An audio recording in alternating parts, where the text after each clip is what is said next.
Hey guys, ரொம்ப நாளைக்கு அப்புறமா ஒரு லாங் வீடியோ போஸ்ட் பண்ணுறேன். அண்ட் இந்த வீடியோ எனக்கு ரொம்பவுமே ஸ்பெஷலான வீடியோ. எனக்கு மட்டும் இல்லை, என்னோடய ஃபேமிலியில் எல்லாருக்குமே.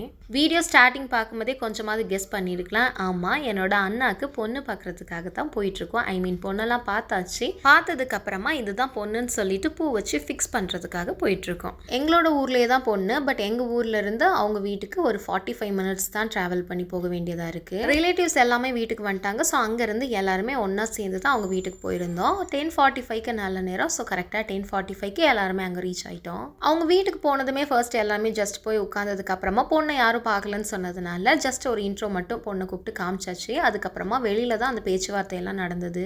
அவங்க வீட்டு ரிலேட்டிவ்ஸ், நம்ம வீட்டு ரிலேட்டிவ்ஸ் எல்லாமே உட்காந்ததுக்கு அப்புறமா நாங்கள் வாங்கிட்டு போன திங்ஸ் எல்லாம் எடுத்துகிட்டு வர சொன்னாங்க. ஸோ பூ மட்டும் வைக்கிறதுக்கு போனனால நிறைய பூ, கொஞ்சம் ஸ்வீட்ஸு, ஃப்ரூட்ஸு, அப்புறம் வாழைப்பழம், வெத்தலை பாக்கு, இது எல்லாமே எடுத்துகிட்டு போயிருந்தோம். பொண்ணை விளக்கேற்ற சொன்னதுக்கு அப்புறமா கொஞ்சம் டிஸ்கஷன்லாம் நடந்தது. அதுக்கப்புறம் பொண்ணு மாப்பிள்ளைக்கு பிடிச்சிருக்கான்னு அந்த சபையில் வச்சு எல்லாத்துட்டையும் கேட்டாங்க. எல்லாம் ஓகே சொன்னதுக்கப்புறமா பெரியவங்களாம் பொண்ணு மாப்பிள்ளைக்கு ஆசீர்வாதம் பண்ண தொடங்கிட்டாங்க. ஸோ அப்படியே அங்கே கொஞ்சம் டைம் போயிடுச்சு. எல்லாருமே விபூதி வச்சு ஆசீர்வாதம்லாம் பண்ணினதுக்கு அப்புறமா தான் டீ, ஸ்நாக்ஸ் எல்லாம் கொடுத்தாங்க. ஸோ அதெல்லாம் என்னால் வீடியோ எடுக்க முடியல.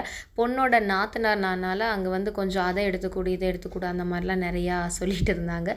ஸோ எல்லாருமே வந்து ஆசீர்வாதம்லாம் பண்ணிட்டாங்க. அண்ட் இதுதான் என்னோட அப்பா அம்மா. ஸோ இவங்களுக்கு தான் ரொம்ப சந்தோஷம் கண்டிப்பாக இருக்கும். பொண்ணு கிடைக்கலன்னு ரொம்ப கஷ்டப்பட்டு லாஸ்ட்டாக ஒரு பொண்ணு கிடைக்கும்போது அதை விட ஒரு சந்தோஷம் அப்பா அம்மாவுக்கு வேறு எதுவுமே இருக்காது. அண்ட் அவங்க ரொம்ப ஹாப்பி. அதுக்கப்புறமா எல்லாம் முடிச்சதுக்கப்புறமா கொஞ்சம் அவங்கள வந்து திருஷ்டி சுற்றிட்டு வீட்டுக்குள்ளே கூட்டிகிட்டு வந்துட்டாங்க. என்னோட அண்ணா திடீர்னு எங்கேயோ இருந்து ஒரு பொக்கே, ஸ்வீட் பாக்ஸ்லாம் கொடுத்து பொண்ணை கொஞ்சம் சர்ப்ரைஸ் பண்ணிட்டாங்க. எல்லாம் முடிச்சதுக்கப்புறமா வீட்டுக்கு கிளம்பி வந்துட்டோம்.